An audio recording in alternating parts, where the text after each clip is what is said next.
নমস্কার, আমি নয়ন রায়। ডিবেটটা কেন এটা বলি আগে। গতকাল ছিল বর্ধমানে হোলি, 15ই মার্চ। বর্ধমান কেন্দ্রীয় সংশোধনাগারের ভেতরে আসামি, যিনি তার যাবজ্জীবন তিনি সাজা কাটছিলেন, বিশ্বজিৎ সাঁতরা, তিনি আত্মহত্যা করেছেন নাকি তার পিছনে অন্য কোনো গল্প আছে। পরিবারের অভিযোগ যে তারা তদন্ত চেয়েছে। সেই সন্ধ্যায় আমি উপস্থিত হই রাত্রি 9:25 নাগাদ।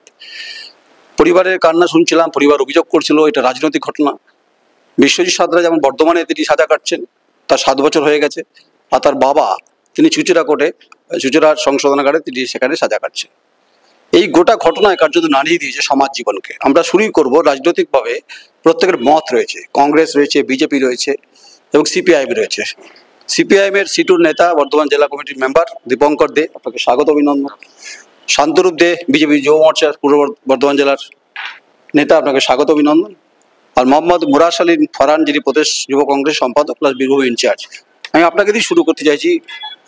দীপঙ্কর বাবু, বর্ধমান শহরের কেন্দ্রীয় সংশোধনাগারের ভেতরে একজন আসামি যাবজ্জীবন যার হয়েছে, আত্মহত্যা না খুন সেটা আমি যাব না, কারণ এটা বিচার বিভাগের বিষয়, তদন্ত ঠিক হবে কি হয়েছে পোস্টমর্টমের পর।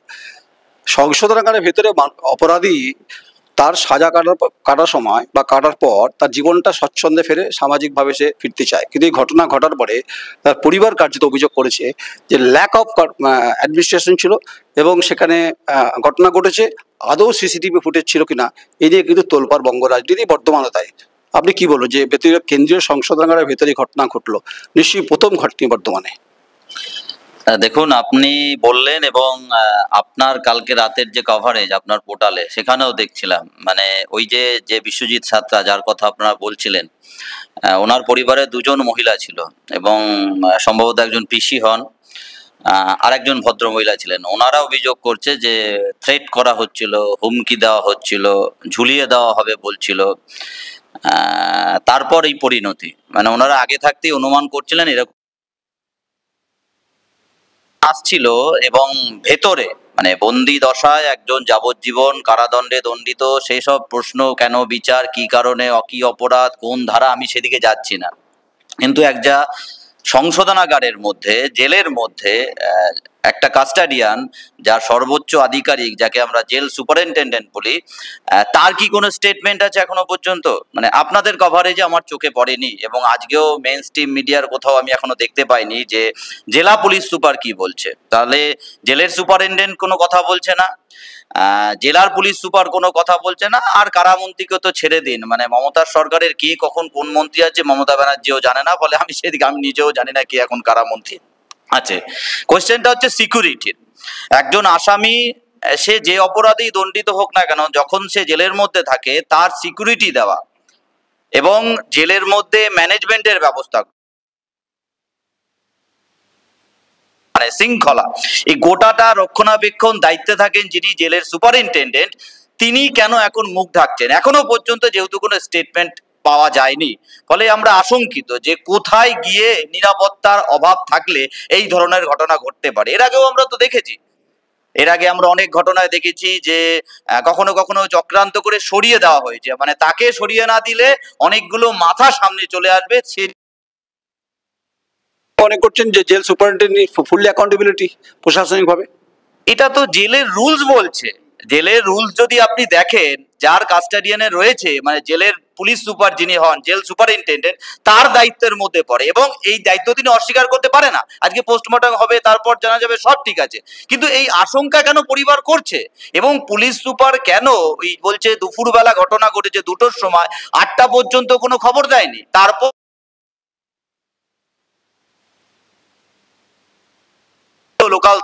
লোকাল থানা কেন কোঅপারেট করলো না যেখানে তার বাড়ি? বলে গোটাটা একটা ধোঁয়াশা তো পরিবারের কাছে, ফলে আমাদের কাছেও তো একটা ধোঁয়াশা। ফলে এর তো আমরা নিরপেক্ষ অবশ্যই তদন্ত চাই, কিন্তু পশ্চিমবাংলা নিরপেক্ষ তদন্ত হয় এটার মানে আমি কেন, কেউ হয়তো বিশ্বাস করে না, কেননা তৃণমূলের হাতে তৃণমূল খুন হয়, তৃণমূলের নেতারা অস্বীকার করে। শান্তরূপ, যে ঘটনা ঘটেছে সেটা অনভিপ্রেত ছিল না, কাঙ্ক্ষিত ছিল না, অনাকাঙ্ক্ষিত ঘটনা। সংশোধনাগারের ভেতরে তিনি আসামি, তিনি যাবজ্জীবন তার সাজা, তিনি 7 বছর খাটছেন বা পরিবার অভিযোগ করছিলেন, পরিবার কান্নায় ভেঙে উঠছিলেন। কিন্তু যে পরিবেশ, যে পরিস্থিতি গতকাল রাতে আমি ফেস করেছি, তাদের কোনো কর্তৃপক্ষের তরফ থেকে কোনো স্টেটমেন্ট, হয়তো বলবেন যে আপনারা চেষ্টা করে, হ্যাঁ চেষ্টা করেছিলাম, কিন্তু কোনোভাবেই প্রশাসনিক তরফ থেকে আমরা কোনো উদ্যোগ পাইনি বা কোনো বাইট পাইনি। একজন অপরাধী যদি সাজা হয়ে থাকে, জেলের ভেতরে তাকে মৃত্যু হতে হলো।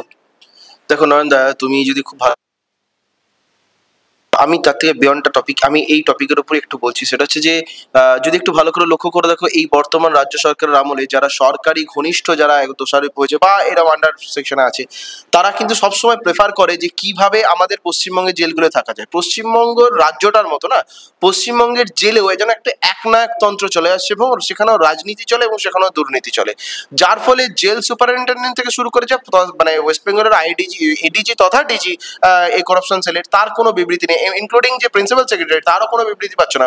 সুপারিনটেন্ডেন্ট তো, তাকে তো, সে তো এখন তুরুপের তাসের মতো হয়ে গেছে আর কি, তাকে তো এপিটা উল্টানো যায়, ওপিটা উল্টানো যায়, কিছু করতে পারছেন না। এর যে রন্ধ্রটা খোঁজার জন্য আমরা চেষ্টা করছি না, বেসিক্যালি এটা শুধু একটা কোনো জেলের সুপারিনটেন্ডেন্টের হাতে শুধু আবদ্ধ নয়, এখানে মাথা থেকে পা অব্দি সবটাই লিপ্ত আছে। কারণ এই রকম জেলের কয়েদিদেরকেই ব্যবহার করা হয়। এই রাজ্য সরকার তাদের দুর্নীতিগ্রস্ত কাজগুলোতে দেখা যাচ্ছে সে জেলে, সুতরাং জেলে যারা ভেতরে আছে তারা তো ইনডাইরেক্টলি আর ডিরেক্টলি তারা তো সরকারি লোক। শুধু যে কর্তৃপক্ষ যে সিকিউরিটি দিচ্ছে তারা যেমন সরকারি লোক না, যারা মানে সাজাপ্রাপ্ত যারা ভেতরে আছেন সেখানেও সরকারি লোক লুকিয়ে আছে। কারণ হচ্ছে এই সরকারটা করাপ্টেড সরকার এবং এই করাপ্টেড লোকগুলো যারা ভেতরে আছে, ঠিক সেরকমই এই যিনি মারা গেছেন তার প্রতি সম্পূর্ণ সমবেদনা রেখে আমি বলছি, তার পরিবারকে সম্পূর্ণ সমবেদনা জানাই তার জন্য।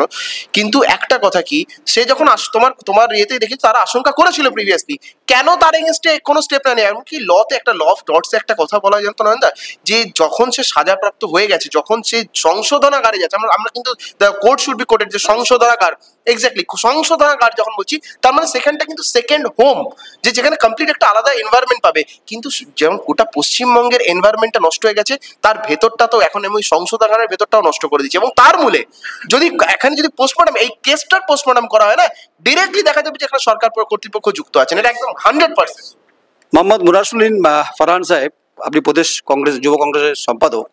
মুভিতে আমরা অনেক ছবি দেখেছি, মুভিতে বিভিন্ন সময় দেখবেন কাস্টোডিয়ান ভেতরে ঘটনা ঘটছে, সুইসাইড করছে, ব্যাপক অগত্য অত্যাচার, প্রচুর হিন্দি বলিউডে মুভি তৈরি হয়েছে যা জনপ্রিয় হয়েছে। আমি এখানে বলিউডে কোনো মুভির কথা আসতে চাইছি না। একটা তরতাজা প্রাণ আসামি, তার যাবজ্জীবন তার সাজা হয়েছে। সে কোন কেসে হয়েছে পলিটিক্যাল শুনছিলাম আমি, তার পরিবার অভিযোগ করছিলেন, বলছে থ্রেট চলছে, দীর্ঘদিন ধরে চলছে। এই একটা সিস্টেম থাকা উচিত, কি সিস্টেমটা কার্যত ব্রেক করলো কারা? দেখুন, প্রথমে সকলকে শুভেচ্ছা। আজকে একটা ঘটনা যেটা ঘটে গেল আগের দিন, আপনার পর্দায় দেখলাম প্রথম। দেখুন দাদা যেটা বললো সংশোধনাগার কথাটা, আর্টিকেল 21-এ আছে জীবনের অধিকার একটা মৌলিক অধিকার, এবং তার সঙ্গে একটা কথা আছে যে নিজের যে স্বাধীনতাটা। আমি আগে একটু টেনে নিচ্ছি, তার কারণ 2015 সালে প্রথম সুপ্রিম কোর্টের রায় অনুযায়ী যে দেশের সর্ব জায়গায় প্রতিটা কেন্দ্রীয় সংশোধনাগারে সিসিটিভি লাগাতে হবে, এবং দেন আফটার 2017 সালে প্রতিটা ডিস্ট্রিক্ট যেগুলো আছে সেগুলোতেও সিসিটিভি লাগানোর রায় আসে। তো এর পরিপ্রেক্ষিতে আমি বলছি, এই ঘটনাটা কিন্তু আজকে ঘটলো ঠিক কথা, এটাই কিন্তু বাংলায় প্রথম নয়। এই হ্যাঙ্গিং যেটা, যে সুসাইড করে, আপনি লকআপেও হ্যাঙ্গিং শুনেছেন, আপনি বিভিন্ন সময়। আমি বলছি কারণ এর আগের বলি, 2024 আই থিঙ্ক মে মাসে একটা ঘটনা ঘটেছিল তমলুকে। একজন গৃহ শিক্ষক, বেকার যুবকদের কথাই না বললে হয় না পশ্চিমবাংলায়, একজন গৃহ শিক্ষক, সে একটা বাড়িতে পড়াতে যেত একজন নাবালিকা মেয়েকে। দেন তাদের মধ্যে প্রেম হয় এবং তারা একসঙ্গে পালিয়ে গিয়ে বিয়ে করে।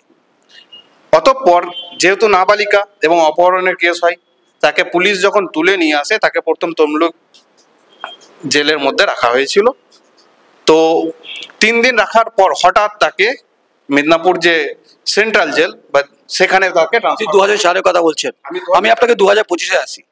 15 আমি বলিনি 2025 15ই মার্চ দুপুর 2টো, যদি আমি ঠিকঠাক টাইম বলি, আর আমি রিপোর্টিং করেছি 9:25 নাগাদ। এখনো অবধি কোনো স্টেটমেন্ট, হয়তো বলবেন যে প্রশাসনিক স্টেটমেন্ট আপনি গেছেন, আমার দায়িত্ব না এতটা। আমার কাজ, যারা এই ঘটনার পরিবার তারা বক্তব্য রেখেছেন, আমাকে লিখিত দিয়েছে, এটাই যথেষ্ট। প্রশাসনিক পদক্ষেপ পরে হবে। আপনি আমায় বলুন যে জেলের ভেতরে ওই এখন তো সংশোধনাগার, মানুষ সংশোধন হয়, অপরাধী যারা যান তারা সেখান থেকে জীবনটাকে বেরিয়ে এসে জীবন নতুনভাবে শুরু করেন। কোন ঘটনার পরিপ্রেক্ষিতে এই ঘটনার পিছনে অন্য কোনো কারণ আছে কিনা, এক। নাম্বার দুই, কেন্দ্রীয় সংশোধনাগারের ভেতরে যে রাজত্ব বা অরাজকতার যে অভিযোগ বিভিন্ন সময় উঠছে তা সত্য কিনা, বিং এ কংগ্রেস লিডার আপনারা এই গোটা ঘটনার কোনো উচ্চ পর্যায়ে তদন্তে দাবি করছে কিনা জানি না, পরিবার কি করবে, আপনারা কংগ্রেস, আপনি যুব কংগ্রেস নেতা সম্পাদক, আপনি এই বিষয়টা কিভাবে দেখছেন? আমি ওটাই বলতে যাচ্ছিলাম যে এই ঘটনাটা প্রথম নয়, এরকম ঘটনা বারংবার ঘটছে, মুড়ি মুড়কির মতো ঘটনা ঘটছে, মুড়ি মুড়কির মতো ঘটনা ঘটছে। এর মধ্যে এটা যেমন বললাম যে একজনকে পরিবারের ট্রান্সফার করে সেখানে তার মারা যাচ্ছে, ঠিক এইভাবেই হ্যাঙ্গিং অবস্থায় যে সে লজ্জার জন্য সুসাইড করেছে। অতঃপর এই ঘটনা কোর্ট করবেন একটু, অতঃপর তাকে পরিবারের অবর্তমানে পরিবারকে না জানিয়ে পোস্টমর্টম, এবং এইখানেও যেটা ঘটেছে আরজিকরের মতো ঘটনা আমার জানা আছে। ফারহান সাহেব আপনি আমায় বলুন এই ঘটনার পরিপ্রেক্ষিতে প্রদেশের আপনি যুব কংগ্রেসের সম্পাদক, এই ঘটনা বর্তমানে কেন্দ্রীয় সংশোধনাগারে ঘটেছে, এ ব্যাপারে আপনাদের স্টেটমেন্ট কি? আমি ওটাই বলছি, জাস্ট এটা একটু কমপ্লিটটা একটু করতে দেন। যে সেখানেও কিন্তু একই ঘটনা ঘটেছিল, যেখানে আরজি করে যেমন বললেন, কথাটা তুলে দিলেন যে পরিবারকে না জানিয়ে তাকে পোস্টমর্টম এবং বডি দিতে বা দেখতে পুলিশ যেন কোথাও এখানেও তাই হয়েছে, এখানে অভিযোগ তাই, পুলিশ যেন কোথাও একটা ধোঁয়াশার মধ্যে রাখতে চাই পরিবারকে, এটা সর্ব জায়গায়। আর আপনি আরেকটা কথা বললেন যে উচ্চ তদন্ত, যেটা আমি চাইছি না, আপনারা চাইছেন কিনা? অবশ্যই চাইছি, কিন্তু সেই তদন্তটা যেন তদন্তের মতো হয়, সেটা যেন বগটুই কাণ্ডের মতো সিবিআই মানে কি বলবো, সেখানেও যেন লালন শেখের কথা বলছিলাম, যেন না হয়ে যায়, সেই তদন্তটাও যেন তদন্তের ন্যায়ের জন্য হয়। দীপঙ্কর কার্যত তারিখ পে তারিখ তো অনেক কথা আমরা শুনেছি, কিন্তু জেলের ভিতর ঘটনা, জেলের ভেতরে অনেক মানে কাস্টোডিয়ান যারা আছেন, সংশোধনাগার বলা হয়, কারেকশনাল সেন্টার বলা হয়, যেখান থেকে মানুষ অপরাধ করার পর জীবন বলছিলাম মূল সাথে ফিরতে চান। বিং এ সিপিএম পার্টি, আপনি পূর্ব বর্ধমান জেলার জেলা কমিটি মেম্বার, সিটু নেতা, আপনারা এই গোটা ঘটনাটাকে আপনারা কিভাবে দেখছেন? তাদের পরিবারের সঙ্গে যোগাযোগ হয়েছে কিনা বা করবেন কিনা? এবং আপনি বলছিলেন যে পুলিশ সুপারের স্টেটমেন্ট চাই, আপনি বলছেন জেল সুপারিনটেন্ডেন্টের স্টেটমেন্ট চাই, আমরা কোনো স্টেটমেন্ট পাইনি এখন অব্দি। গণতন্ত্রের প্রথম কাজ হচ্ছে সংবাদে পরিবেশিত করা, প্রশাসনের কাজ হচ্ছে সংবাদের পরিপ্রেক্ষিতে বাইট দেওয়া, আমি পাইনি। বিং এ সিপিএম নেতার আপনাদের অবস্থান কি? আচ্ছা, বাংলাতে আমাদের কথা ছেড়ে দিন, যে কোনো মানুষকে গিয়ে জিজ্ঞাসা করুন তো তারা কোনো এজেন্সির উপর ভরসা করে কিনা, পুলিশের উপর ভরসা করে কিনা। যে বাংলাতে 8 বছর 8 মাস হতে চললো, মানে একজন পিজিটি তরুণী ডাক্তার যাকে কর্মরত অবস্থায় আরজি করে ধর্ষণ করে খুন করা হলো, তার এখনো বিচার হলো না। সেই রাজ্যের মানুষ কার উপর ভরসা করবে? ওই যে ওনার পিসি বলছিলেন না, যিনি যাকে মারা হয়েছে বা মরে গেছে বা সুইসাইড করেছে, যাই বলুন না কেন, তারকেশ্বরের এমএলএ, এইসব কথা বলছিল না অসীমা পাত্র, এটা কারা? তৃণমূল কংগ্রেসের নেতা, তো তৃণমূল কংগ্রেসের থেকে নির্বাচিত জনপ্রতিনিধি, তো তাহলে এদের নাম কেন হট করে আসছে? ঘটনাটা যে কোনো কারণেই ঘটুক, মানে তাদের গোষ্ঠী কোন্দল বলুন, রাজনৈতিক মার্ডার বলুন, কিন্তু যে কোনো ভাবেই হোক, তিনি যখন সাজাপ্রাপ্ত হচ্ছে এবং তার মৌলিক অধিকারের মধ্যে পড়ে, আমরা কিন্তু এনকাউন্টারেরও বিরোধী, আমরা অপরাধের বিরুদ্ধে কথা বলিনি হয়, সে নিয়ে আমাদের কোনো দ্বিমত নেই। কিন্তু ওই যে কারেকশনাল হোম আপনারা বলছেন এবং আমাদের সংবিধান মান্যতা দেয় যে সে নিজেকে সংশোধন করবে, তাহলে যেখানে সংশোধন হতে গিয়েছিল সেখানে তার জীবনকে নিকেশ করে দেওয়ার থ্রেট চলছে, হুমকি চলছে। তাহলে এই যে প্রতিদিন এই যে একটা সেলের মধ্যে যখন কারেকশনাল সেলে থাকে তখন দেখা হয় যে সে অসুস্থ হচ্ছে কিনা, তার ট্রিটমেন্টের দায়ও নেওয়া হয়। এই ভাগ্য তো তিনি করে আসেননি যে সে উডবান ওয়ার্ডে গিয়ে ভর্তি হয়ে যাবে। তাহলে সে যদি আতঙ্কিত হয়, অলরেডি যদি তার উপর টর্চার হয়, তার কি ট্রিটমেন্ট শুরু করেছিল? এই নিয়ে সুপারিনটেন্ডেন্টের কোনো কথা আছে? তার কোথাও দেহে আঘাতপ্রাপ্ত হয়েছিল কিনা? কেন পরিবার ওই আরজি করে তরুণী ডাক্তারি ছাত্রীর মুখ যখন ওর মা দেখতে পাচ্ছিল না, বাবা দেখতে পাচ্ছিল না, কাল তো সেম কথা, তারও তো মা বলছিল যে আমি তার মুখ দেখতে পাইনি, এখনো পোস্টমর্টমে পাঠিয়ে দিয়েছে। কি হচ্ছে এই কোয়েশ্চেনটা কিন্তু আজকে বাংলার মানুষ চাইছে। তাহলে মমতা ব্যানার্জি অস্বীকার করতে পারবে? ওই অখিলগিরিকে তাড়িয়ে দিল কয়েকদিন আগে, দেখবেন ও কারামন্ত্রী না কি ছিল, ও কি মন্ত্রী যিনি একজন ফরেস্ট ডিপার্টমেন্টের মহিলা অফিসারকে প্রকাশ্যে সকলের সামনে উনি এখন নেই, ওনাকে চেঞ্জ করে দেবে। ওই কারণেই চেঞ্জ করলো। একজন মন্ত্রী অফিসারকে যদি এইভাবে অ্যাটিটিউড দেখাতে পারে, বিহেভিয়ার করতে পারে, তাহলে আমরা কি আশা করতে পারি একজন কারেকশনাল হোমের মধ্যে একজন অপরাধী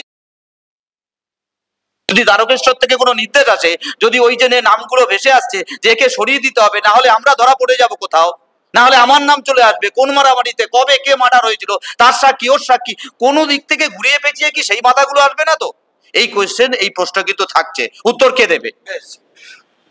শান্তরূপ হ্যাপি সিং নাম শুনেছেন? আমি বলে দিচ্ছি, 2010 সম্ভবত হবে বোধহয়, বা 9 হবে, প্রেসিডেন্সি জেলে ছিলেন, বিধানসভায় করতে তার সাজা হয়েছিল এবং তাকে থেতলে প্রেসিডেন্সি জেলের ভেতরে নৃশংসভাবে তাকে মারা হয়েছিল। সেই ফাইল এখনো ওপেন হয়নি। আমি সেই গল্পে যাচ্ছি না, হ্যাপির কথা নতুন করে বলতে চাইছি না, কিন্তু ফাইল হচ্ছে বিশ্বজিৎ সাদরার কথা বলতে চাইছি। সংশোধনাগারের ভেতরে যে অভিযোগগুলো সিপিএম করছে, আপনি করছেন, বিজেপি কংগ্রেস করছে, যে একটা অরাজকতার স্বর্গরাজ্য চলে কেন্দ্রীয় সংশোধনাগারগুলোতে পশ্চিমবঙ্গে, এটা আপনি মানেন কি মানেন না? গোটা পশ্চিমবঙ্গতে অরাজকতা চলছে, গোটা পশ্চিমবঙ্গটাতে এবং যে সরকারটা বলছে যে এতগুলো খুনের কথা আপনি বললেন না, যখন একটা মানে প্রশাসনিক ভাবে যখন প্রশাসন যখন হত্যাকারীতে পরিণত হয় না, তখন এইভাবে পরিবারকে লুকিয়ে পোস্টমর্টম হয়, তখন পরিবারকে মুখ দেখতে দেওয়া হয় না, এগুলো অভ্যস্ত হয়ে গেছে আমরা দেখতে দেখতে। সে কি আরজিকর বলুন কি বর্ধমান সংশোধনাগার বলুন, এটা দুর্ভাগ্যজনক। এবং শুধু তাই না, এখন যে চন্দ্রনাথ চাষ বলছেন বা যে প্রিন্সিপাল সেক্রেটারি আছেন, এরা আমি ভাইও ওই কথাটাই এর সঙ্গে সরাসরি ভাবে যুক্ত। কেন ওকে খুন করেছে তার থেকে বলে যারা খুন করেছে তারাও কিন্তু সরকারি লোক, তারা এটা কিন্তু আমরা বারবার গুলিয়ে ফেলছি, যারা খুন করেছে তারা কেউ বাইরে থেকে আছে, তারা ভেতরে প্রেজেন্ট আছে, কেউ সংশোধনাগারে কেউ খুন করে চলে যায় না। এবং পোস্টমর্টম আপনাকে হ্যাপি সিং এর কথা বললাম, হ্যাপি সিং এর ঘটনা, প্রেসিডেন্সি জেলে তাকে রক্তাক্ত করে ইট দিয়ে থেতলে মেরে দেওয়া হয়েছিল, সে ফাইল আজও ওপেন হয়নি। অনেক অনেক পুরনো গেলাম আমি। এটা তো পরিবারের লোকেদের একটা নৈতিক কর্তব্য দেওয়া হচ্ছে, কিন্তু ব্যাপারটা হচ্ছে যে ওপেন করতে যাবে তারও তো সুরক্ষা বিঘ্নিত ঘটিয়ে দেবে সরকার, কারণ যেখানে সরকার এখানে দোষী, যেখানে প্রশাসন যুক্ত আছে, কার এগেনস্টে লড়াই? তো যে রক্ষকে তো ভক্ষকে পরিণত হয়ে গেছে এখানে। যখন রক্ষক ভক্ষকে পরিণত হয়ে যায়, কোথায় সংশোধনাগার, কোথায় পুলিশ, কোথায় মন্ত্রী, মানে নেতা মন্ত্রী পুলিশ, সব তো এক পেয়ালায় চা খাচ্ছে। এরা যে খুন করেছে এবং যে প্রোটেকশন দিচ্ছে তারা তো এক পেয়ালার বন্ধু, তো কি করে আলাদাটা হবে? আর তার থেকেও বড় কথা, যে সাঁতরাবাবুর কথা বলা হচ্ছে না, তাকে হত্যা করার যে কেসের জন্য হত্যা না খুন নাকি আত্মহত্যা সেটা এখন বলার আমাদের জায়গাতে নেই। দেখুন একটা কথা কি জানেন তো, প্রথমত আমি একটা প্রশ্ন আমি আপনার থ্রু দিয়ে এই সংশোধনাগার করে দিয়ে একটা কেন্দ্রীয় সুপ্রিম কোর্ট অনুযায়ী প্রত্যেকটা কেন্দ্রীয় সংশোধনাগার যেমন ডাক্তারদের অ্যাপয়েন্ট করতে হয় না তাদের নিজস্ব ট্রিটমেন্টের জন্য, সেরকম ফরেন্সিক সাইকিয়াট্রি বলে একটা সাবজেক্ট আছে, সেখানে কোনো আজ আমি আপনাকে চ্যালেঞ্জ করে বলতে পারি পশ্চিমবঙ্গের একটা কেন্দ্র ভ্যাকেন্সি আছে, কোনো লোক নেই। অর্থাৎ মেন্টাল হেলথ নিয়ে যারা কাজ করেন, এই কয়েদিদের মধ্যে কি চলছে তাদের, ওরা তো একটা বদ্ধঘর জায়গা থাকে, তাদের ওখানে কোনো ট্রিটমেন্টের ব্যবস্থা নেই। শুধুমাত্র আমাদের পার্থবাবুর মতো লোকরাই উডবান ওয়ার্ডে যেতে পারে, কিন্তু উনি তো ওই ভাগ্য করে আসেননি। ঠিকই তো বলেছেন আপনি। এই যে হাজার হাজার মানে সংশোধনাগারে যারা বন্দী থাকেন তাদের কোনো ট্রিটমেন্ট হয়, তারা কি খাবার পান, কি রকম লাইফস্টাইল, কিন্তু সরকার থেকে কিন্তু যাচ্ছে, তাদের জন্য বরাদ্দ থাকছে। বেশ সেটা হচ্ছে রে ফারহান সাহেব, আপনি তো নিজে একজন পেশা প্রদেশ যুব কংগ্রেস সম্পাদক, আইনজীবী, একটা আইনের ভাষাটা একটু বলুন তো, যে ঘটনা ঘটলো এই আইনের কোনো কি ভাষায় আপনি এটাকে ব্যাখ্যা দেবেন? পাচ্ছি না বলার মতো। প্রথমেই বলে দিলাম স্পিচলেস আপনি। আর্টিকেল 21 এর কথা প্রথমেই আমি বলে দিয়েছি, এর উপরে তো আর নয়। আপনি কথা বললেন হ্যাপি সিং এর, 2024 সালে বারুইপুর কোর্টে একটা ঘটনা ঘটেছিল, আপনার মনে আছে নাকি জানি না। একই দিনে ডাকাতির অভিযোগে 4 জনকে অ্যারেস্ট করেছিল। তো দেন বারুইপুর কোর্টে তাদের সাজা হয়, উইদিন 7 days 4 জনই সেখানে তাদের মৃত্যু হয়, উইদিন 7 days 4 জনই। পরবর্তীতে যখন বিষয়টাকে নিয়ে সেখানকার মানুষ, যখন আশা করি ওটা দমদমে ছিল, দমদমের বা ওদিকের লোক ছিল, তো ওরা যখন পথ অবরোধ করে, পুলিশের স্টেটমেন্ট কি ছিল জানেন? যে 4 জন নিজেদের মধ্যে ঝামেলা করে 4 জনই মারা গেছে। এই ঘটনাটা এটাই নয়, তার আগেও আপনি তার যখন করোনা পিরিয়ডে দমদম জেলে 3 জন মারা গিয়েছিল, সেখানে ঘটেছিল সেম কথা, যে যারা জেল কর্মী তাদের সঙ্গে কিছু যারা সাজা ভুগছেন তাদের সঙ্গে ঝামেলা হয় এবং সেখানে তাদের মধ্যে গন্ডগোল হয়, সেখানে যার ফলে 3 জন গুলি চালাতে হয় পুলিশদেরকে, এবং সেখানে 3 জন মারা যায় এবং 11 জন আহত হয়। তার পরিপ্রেক্ষিতে পুলিশের স্টেটমেন্টের মধ্যে একটা কথা এসেছিল যে পুলিশ যখন গুলি চালায় ঘুরিয়ে আসামিরা আমাদের উপর বোম চালিয়েছিল। তো এরকম ঘটনা যখন আমরা পড়বো সেখানে আইনি ভাষায় আমাদের বলার কিছু আর থাকবে? আচ্ছা, অনেকের প্রশ্ন থাকতে পারে, একজন যাবো সিপিএম, বিজেপি এবং প্রদেশ কংগ্রেসের নেতা, যুব কংগ্রেসই, তৃণমূল কংগ্রেস নেই কেন, এই প্রশ্নটা থাকতে পারে। আমি বারবার করে গণতন্ত্রের 4th পিলারের ভূমিকা পালন করি। আমি সবসময় মনে করি যে শাসক দলের বক্তব্য রাখা উচিত বা আসা উচিত। তারা যদি আমাকে যে ফেস না করে বা তারা যদি আমাকে পছন্দ না করে, আমার কিছু করার নেই। বিহারের যে সমস্ত আপনার জেলগুলো দেখবেন, মুভিতে আমরা দেখেছি, ভাই কমসে কম ফ্রিজ চাইয়ে, कम से कम टीवी भी चाहिए, कम से कम मालिश करने के लिए इंसान भी चाहिए, और भी बहुत कुछ चाहिए। এটা তো বিহার না, এটা পশ্চিমবঙ্গ, বর্ধমান রাজার শহর, যে ইতিহাস বর্ধমান ছত্র ছত্রে প্রস্ফুটিত, সেইখানে কেন্দ্রীয় সংশোধনাগারের ভেতরে একটা মৃত্যু হলো। দেখুন, শুধু মমতা ব্যানার্জিকে গালগাল করার জন্য এখানে আমরা আসিনি, আমি তো আসিনি, মানে আমার তো অনেকগুলো প্রশ্ন ঘোরাফেরা করছে মাথায়। মানে ওই লালন শেখের কথা বলছিল, মানে আমি একটু ঘটনাটা লিঙ্ক খুঁজুন, মানে একটু দেখবেন কোথাও ম্যাচ করার চেষ্টা করুন, দেখবেন মিল পাবেন। মানে 2022-এ ঘটনা ঘটেছে এবং বকটুয়ে কি ঘটনা ঘটেছে আমরা জানি। বকটুয়ে কাদের জ্যান্ত পুড়িয়ে মারা হয়েছিল, তারা কোন পার্টির লোক এবং কারা পোড়ানোর ব্যবস্থা করেছিল, দমকল কেন দেরিতে এসেছিল, এবং প্রাইম অ্যাকিউজ ছিল হচ্ছে, প্রধান অভিযুক্ত ছিল হচ্ছে লালন শেখ। তার বডি কোথায় পাওয়া গেছিল? সিবিআই কাস্টডিতে। তাহলে সিবিআই ভারতবর্ষের সব থেকে বড় এজেন্সি, কেন্দ্রীয় সরকার পরিচালিত। তাহলে বিজেপি বা আরএসএস পরিচালিত দেশের সরকার, তাদের সর্বশ্রেষ্ঠ এজেন্সি, তাদের কাস্টাডিতে মারা যাচ্ছে, তার বডি পাওয়া যাচ্ছে, সেই নিয়েও কিন্তু সিবিআই কোনো উত্তর দিতে পারেনি। তাহলে প্রশ্ন একটাই, মানে কোথায়, কাদের নির্দেশে, কোন ইনস্ট্রাকশনে, যেখানে পুলিশ নিরপেক্ষভাবে কাজ করতে পারে না, সেন্ট্রাল এজেন্সি কাজ করতে,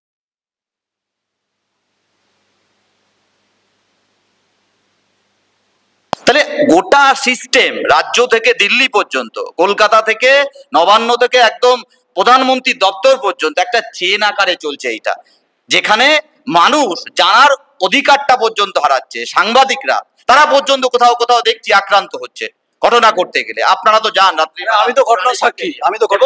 আপনাদের পর্যন্ত হুমকি দেওয়া হয়, মানে মনের মতো খবর না হলে শাসক দল, সে দিল্লির হোক রাজ্যের হোক, তাদের মতের সঙ্গে ম্যাচ করাতে না পারলে আপনাকে তখন বলা হবে যে মিথ্যেবাদী, আপনি প্রতারক এবং আপনি ফেক খবর ছড়াচ্ছেন। তাহলে আমরা এখনো 22-এর উত্তর 25-এ পাইনি লালন শেখ কেন মারা গেল, লালন শেখের বডি কিভাবে উদ্ধার হলো, সিবিআই কাস্টাডিতে ছিল। তাহলে আজকে বর্ধমানেও আমরা দেখলাম এই যে সেন্ট্রাল কারেকশন হোমে আজকে যে বিশ্বজিৎ ছাত্রাবাবুর যে কথা বললেন, তার বডি উদ্ধার হয়ে গেল, মা বাবা জানতে পারলো না, 7-8 ঘন্টা অতিক্রান্ত হয়ে গেল, তার আগে পোস্টমর্টমে চলে গেল।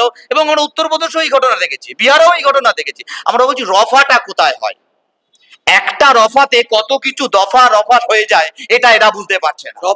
রফার কথা বলছে। ওই রফার কথা বলতে কি, আমি হ্যাপি সিং যেটা তুমি বললে ওটাই তুলে ধরার চেষ্টা করছিলাম, যেটা কিন্তু আমি অতীতে তুলে ধরতে চাই। যদিও 2010-এ কিন্তু তখন লাল সরকার চলতো। আর রইল বাকি লালন শেখের মৃত্যু, এই সিবিআই টিবিআই যখন, তো অনেক।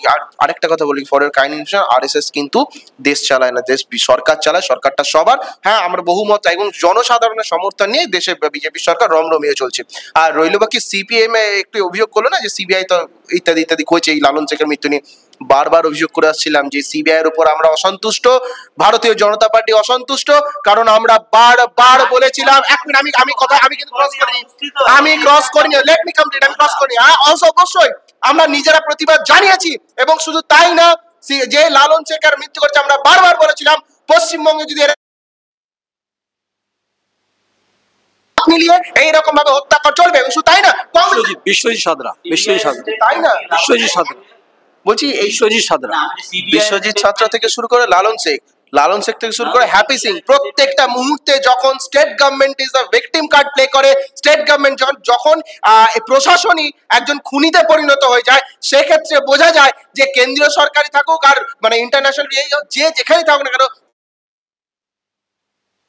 সে আরজিকর হোক আর এই ছাত্রবাবুর ঘটনা হোক, প্রত্যেকটা ক্ষেত্রে কিন্তু মানে বাধার, একটা ভয়ঙ্কর বাধাকে সম্মুখীন হতে হয়। এবং শুধু তাই নয়, উনি তো আইনজীবী, উনি তো আরো ভালো করে জানবেন ঘটনাগুলো, যে একটা প্রশাসনিক ক্ষেত্রে যারা এইটা প্রোটেকশনের জন্য দায়িত্বে আছেন, সে সাঁতরা হোক কি হ্যাপি সিং হোক, যেখানেই থাকুক না কেন, কারা হত্যা লীলার সঙ্গে যুক্ত হচ্ছে পুলিশ সব জানে, সরকার সব জানে, অথচ চুপ করে বসে থাকে। কারণ জানে কেঁচো খুঁড়তে কেউটে বেরোবে, কারণ ওদের নিজেদের লোকটা জড়িত থাকে। কি লেফটিস্ট কি তৃণমূল সরকার, এরা হচ্ছে দুই জগাই মাদাই একই ভাই, লুটে বুটে এক খায়। চিক্স আর হ্যাপি সিং থেকে শুরু করে এই ছাত্রা দুজনের সেম এক্সাম্পল, যেটা ধিক্কার জানাই ধিক্কার জানাই ধিক্কার জানাই। এবং বারবার বলছি সিবিআই এর উপর ভারতীয় জনতা পার্টি অসন্তুষ্ট, কারণ আরজিকর থেকে শুরু করে যে ঘটনাগুলো বারবার পশ্চিমবঙ্গ ঘটছে, আমরা ডিরেক্টলি বলছি সিবিআই কেন এত লেংদি প্লে করছে, এত লেংদি টানছে। তাহলে মোটামুটি রাজনীতির রং লাগলো, বসন্তকাল চলছে। আসবো আসবো, আমি ফারহান সাহেবের শুনিনি। ফারহান সাহেব মোটামুটি মজে গেল, আমি যেটা থাকবো, কিন্তু এখানে সিবিআই এর ভূমিকা লেফট ফ্রন্ট তুললেন, তার উত্তর দিয়েছে। আমার প্রশ্নটা যে আমি সিবিআই এর ভূমিকা আজকে যেতে চাইছি না, আমি যেটা যেতে চাইছি, আমি শুরুই করেছিলাম যে আমাদের বর্ধমান শহর গর্বের শহর, ইতিহাসের শহর, আপনি আইনের ছাত্র, যে ঘটনা ঘটেছে সেটা কাঙ্ক্ষিত নয়, অনভিপ্রেত নয়, অনাকাঙ্ক্ষিত ঘটনা।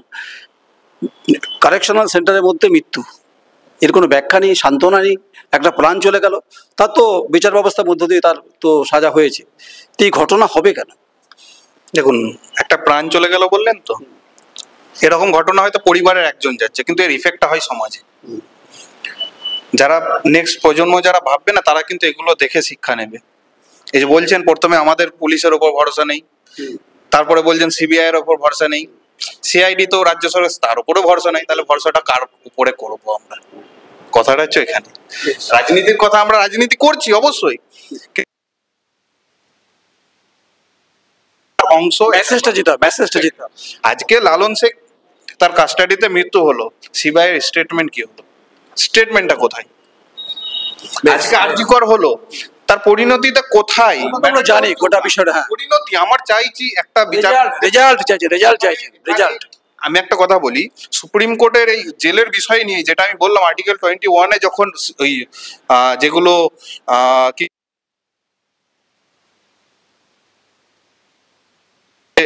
হিউম্যান রাইটস এর যে জেলের ভিতরে কিভাবে যে বিচ্ছিন্ন হয়, সেটার পরিপ্রেক্ষিতে তো সেখানে একটা কথা আমি ভালো করে বলে দিই, যে সেখানেও কিন্তু এই কথাটাই অর্ডারে আছে যে আইন ব্যবস্থা যেটা চলছে যত পারবে তাড়াতাড়ি, এবং শেষে একটা পরিণতি, ম্যাটার হচ্ছে পরিণতি, কিন্তু সেই পরিণতিটা মানুষ পাচ্ছে না এখন। আমি আপনাকে দিয়ে শেষ করব, কারণ উত্তপ্ত হচ্ছে রাজনৈতিকভাবে, আমি রাজনৈতিক উত্তপ্ত চাইছি না, আমি বক্তব্য দিয়ে শেষ করবো। হ্যাঁ, আপনি বলুন। না, আমার তো একটা জিনিস আশ্চর্য লাগলো, ভালো লাগলো, যদি বিজেপির হচ্ছে অনাস্থা থাকে সিবিআই এর প্রতি, তাহলে এই স্টেটমেন্টটাকে আমার মনে হয় এই অডিও ভিডিও ক্লিপিংসটাকে বিজেপির সর্বোচ্চ নেতাদের কাছে আপনার মাধ্যমে যাক, আমরা চাই। এবং নাম্বার দুই ভালো যাক আমরা চাই নাম্বার দুই আমার 2 নম্বর কথা, সিবিআই ব্যর্থ এই কথা বলে বিজেপি কি তার দায় এড়াতে পারে? এইটা আমার 2 নম্বর। 3 নম্বর কথা, একদম 3 নম্বর কথা, শান্তরূপের কথাতেই এক। শান্তরূপ যেমন বলছে না পশ্চিম বাংলায় তৃণমূল এবং প্রশাসনের মধ্যে কোনো ফারাক নেই, দিল্লিতেও তেমনি যে দেশের সরকার তার সাথে প্রশাসনের সাথে আজকে কোনো ফারাক নেই। কেন ফারাক নেই? স্বরাষ্ট্রমন্ত্রী অমিত শাহ আজকে শুনতে চাইছে প্রশাসনকে আক্রমণ করে, যখন ভারতীয় জনতা পার্টি মানুষের জন্য কথা বলে তখনই সিপিএম তৃণমূলের পাশে দাঁড়িয়ে যায়। বলবেন আপনি? বিষয়টা হচ্ছে দাদা বলছে হয়তো বিজেপির কথা, কিন্তু আলটিমেটলি হচ্ছে এনডিএ সরকারটা, কিন্তু এনডিএ। তো আমরা বিশেষ করে আরজিকর ঘটনার পর থেকে কিন্তু এটা আমরা দেখেছি যে কোথাও যেন এনডিএ যেন সফট হয়ে যাচ্ছে সিবিআই এর কথা উপরে এলে, বিশেষ করে রাজ্য সরকার। দাদা যদি বলে যে সিবিআই এর প্রতি উনার আস্থা নেই, ভরসা নেই, তাহলে আমি একটু দাদাকে বলবো যে কালকে চলুন আমরা সকলে মিলে আবার আরজিকরের এগেইনস্টে গিয়ে আরজিকরের সেই প্রতিবাদটা তুলবো, এবং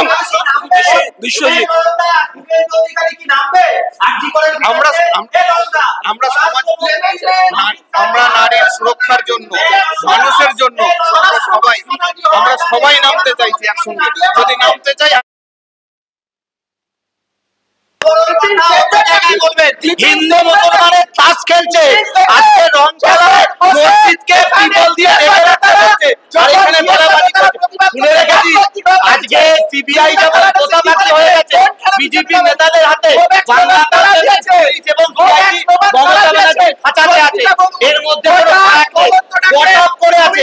আজকে মুসলমানদের দিয়ে হিন্দুত্বের রাজনীতি করে গোটা দেশে যে রাজনীতি নিয়ে যাচ্ছে না, সেই রাজনীতি ভয়ানক। আজকে সিবিআই পাচ্ছে না, এই কথা বলে বিজেপি জায়গা দিচ্ছে। আর আমরা এদের বলবো 2010-এর ফাইল খুলুন, 2008-এর ফাইল খুলুন, কাউকে আমরা আটকাইনি। যত খুশি ফাইল খুলুন, একটা সিপিএম নেতাকে জেলে ঢোকাতে পেরেছে। আর আজকে এরা রং খেলার মতো আর তৃণমূল কাল বিজেপি, আজ বিজেপি কাল তৃণমূল, একটা নেতাকে দেখাতে পারবে আমি তৃণমূলে যাবো না।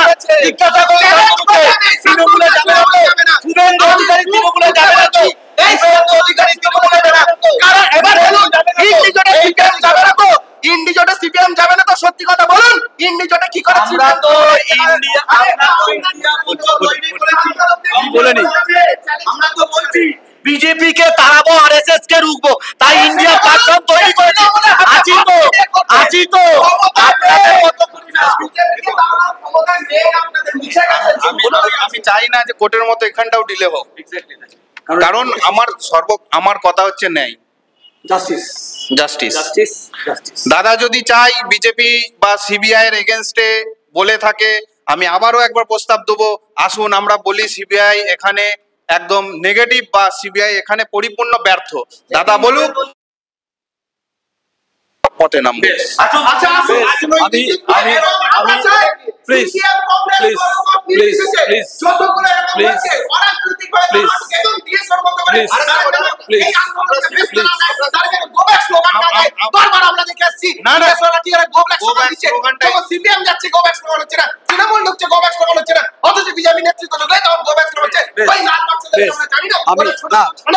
সংশোধন কথা না, এই কিছু কিছু কথা সংশোধন করতে হয় রাজনৈতিক ভাবে, এটা অন্তত না না। মহিলারা যখন রাত জাগে, শুভেন্দু অধিকারীরা নোংরা মহিলা বলে, এই পার্টি আবার বড় বড় কথা। মহিলারা রাত জাগলে এদের অসুবিধা, মহিলাদের এরা সম্মান করতে পারে না। তৃণমূল বিজেপি সিটিং করে বাংলাতে আরজি করার বিচার ব্যবস্থা ডিলে করেছে। চার্জশিটে সত্যি বলুন তো একজন সিভিক দায়ী, আরজি করে একজন সিভিক দায়ী, সন্দীপ ঘোষকে জানা উত্তর দিতে পারছে না কেন? এই হচ্ছে বিজেপি। বিশ্বজিৎ সাঁতরা, এক মিনিট বিশ্বজিৎ সাঁতরা এত যখন চিলচিৎকার হচ্ছে আরজি করে ক্ষেত্রে আপনারা বুক ফাটছে, আমারও ফাটছে, ফারানে ফাটছে, আপনারও ফাটছে। আমায় বলুন please please please please please please please please সেটা হচ্ছে আমরা এক মিনিট বাঁচাবার জন্য এই নিরপেক্ষ অভিজ্ঞার নাম 11 তারিখ মেইন স্ট্রিম মিডিয়া আমি নিজে বলেছি, বিশ্বাস না হয় মেইন স্ট্রিম মিডিয়ার নাম। কিন্তু আনফরচুনেটলি বিশ্বজিৎ সাঁতরা নিয়ে এত চিলচিৎকার হলো না। আচ্ছা, দীপঙ্কর যেটা বলছিলেন যে বকটুয়ের ঘটনা, সায়ন আহমেদে মনে আছে আপনার, এসডিপিও ছিল, তার বাড়ি থেকে 500 মিটার দূরে কেরোসিন তেল নিয়ে ভাদু শেখ খুনের পরিপ্রেক্ষিতে আমি ঘটনা রিপোর্টিং করেছি, আমি জানি। একজন ব্লক সভাপতি, তার নেতৃত্বে অভিযোগ তদন্ত চলছে। চিলচিৎকার হয়েছে ওখানে, অগ্নিদগ্ধ পরিস্থিতি দেখেছি। তাই টিভি বাস্টের ফর্মুলা অনুব্রত মণ্ডল শুনিয়েছিলেন, মুখ্যমন্ত্রী হাজির হয়েছিলেন। সেদিনও যখন সংবাদ করেছি, আজও সংবাদটা করব আমি, নয়ন রায়। তাই মনে করি বসন্তের যে দোল আমাদেরকে ম্লান করে দিচ্ছে একজন কারেকশনাল সেন্টারে একজন আসামির মৃত্যুকে ঘিরে, এটা নিয়ে আলোচনা হওয়া উচিত।